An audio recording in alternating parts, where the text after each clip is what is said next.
장애인 문화복지신문 제239호 제1면 기사입니다. 경기도 재난기본소득 16일부터 가구수 출생연도 상관없이 누구나 신청 가능. 경기도는 오는 16일부터 경기도 재난기본소득 현장 신청 시 가구수와 출생연도 관계없이 신청 가능하다고 15일 밝혔다. 도는 지난 20일부터 31개 시군 읍면동 행정복지센터와 농협 및 지역농축협 지점에서 경기도 재난기본소득 선불카드 신청 접수를 받고 있다.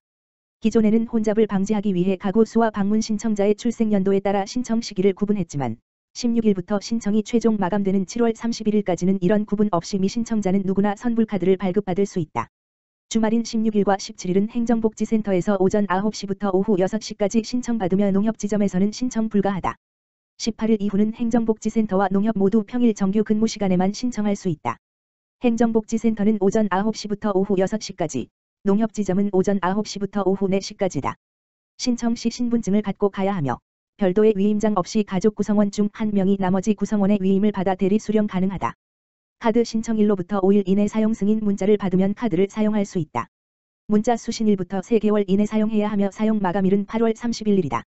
3개월이 지나면 선불카드는 사용 중지되고 미사용 금액은 자동 회수된다. 한편 14일 0시 기준 경기도 재난기본소득 신청 인원은 1206만 4,978명으로 신청률 90.9%를 기록했다. 시군 재난기본소득을 포함하면 지급금액은 1조 8,886억 원에 달한다. 경기도 종량제 봉투 최대 용량 100리터 75리터로 하향 추진. 도내 4개 권역에서 5월 22일까지 총 4회 간담회 진행. 경기도가 환경미화원의 작업 환경 개선을 위해 현재 100리터인 종량제 봉투 최대 용량을 75리터로 하향 조정하는 방안을 놓고 시군과 협의에 나섰다. 13일 경기도에 따르면 도는 지난 12일 경기 남부권을 시작으로 오는 22일까지 북부권, 14일 동부권, 19일 서부권, 22일 등 4개 권역으로 나누어 시군 청소부서 담당 과장과 권역별 환경미화원 등이 참여하는 도시군 간담회를 개최할 계획이다. 이번 간담회는 환경미화원들의 부상 위험을 방지하고자 마련됐다. 현재 100리터 종량제 봉투는 규정 상한 무게가 25kg이지만 압축해 버려질 경우 최대 45kg까지 무게가 늘어나 지속적으로 환경미화원의 신체 손상, 안전사고 위험이 제기돼 왔다. 최근 경기도 부천시가 100리터짜리 종량제 봉투 생산을 중단하고 75리터짜리 종량제 봉투를 신규로 제작하는 내용을 담은 조례안을 발표하면서 이에 대한 사회적 관심이 높아지기도 했다. 12일 진행된 남부권 간담회에는 수원, 성남, 안양, 군포, 의왕, 오산, 안성, 과천시가 참가했다. 간담회에서는 이미 종량제 봉투 최대 용량을 100리터에서 75리터로 하향 조정한 용인, 성남, 부천, 의정부 등 4개 시의 사례를 공유하고 환경미화원의 안전 문제와 근로 환경 개선을 위한 방안을 협의했다. 임양선 경기도 자원순환과장은 그동안 환경미화원들의 부상 방지를 위해 종량제 봉투 최대 용량 하향 조정 문제가 끊임없이 제기돼 왔다라며 가능한 도내 많은 시군에서 종량제 봉투 용량을 조정해 환경미화원들의 근로 환경 개선과 안전사고 예방에 최선을 다하겠다고 말했다. 한편 경기도는 민선 7기 이재명 지사 취임 이후 환경미화원 등 현장 노동자의 근로 환경 개선을 위한 다양한 정책을 선보이고 있다. 도는 2018년 9월 광교 신청사의 환경미화원을 위한 휴게공간을 기존 설계안보다 4.7배 확장한 것을 시작으로 도 산하 공공기관과 경기도시공사가 시행하는 아파트 단지에 휴게공간을 설치하도록 했다. 이어 지난해 12월에는 도가 사전 승인하는 30층 이상, 연면적 10만 이상의 민간 건축물 사업 계획의 청소원 등의 휴게공간을 반영하는 내용의 권고안을 마련, 올해부터 시행 중이다. 김경호 경기도의원, 노인장애인 보호구역 지원 조례안 입법 예고. 교통사고 위험이 높은 어르신이나 장애인들을 위한 경기도 노인장애인 보호구역 지정 및 관리 지원 조례안이 입법 예고됐다.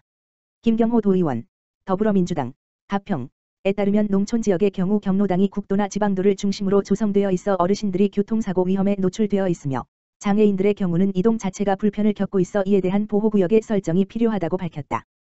따라서 김 의원은 도로교통법 제12조의 2에 따라 시군의 노인 및 장애인 보호구역을 지정 관리하여 경기도가 지원할 수 있는 근거를 마련함으로써 노인 및 장애인의 삶의 질 향상을 도모하는 것을 목적으로 지난 7일 경기도의회의 공고를 통해 입법 예고하고 의견을 듣고 있다.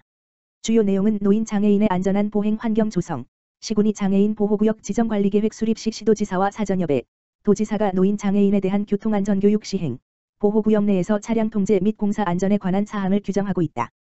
또한 노인 장애인 보호구역 지정 및 관리와 관련하여 비영리법인 단체에 대한 도지사의 재정 지원에 대하여 규정함으로써 지역사회와 시민사회 단체의 관심을 제고하고자 하였다.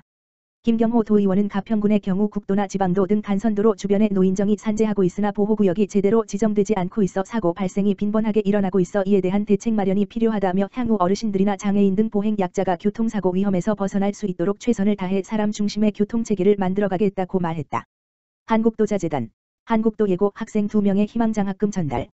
국제구호개발 NGO 굿네이버스 연계 장학생 선정. 한국도자재단은 지난 15일 2000 한국도예고등학교에 희망나눔 장학금을 전달했다고 17일 밝혔다. 한국도자재단은 지난달 국제구호개발 NGO 굿네이버스와 함께 미래도자산업을 이끌어갈 한국도예고 학생 2명을 장학생으로 선발한 바 있다.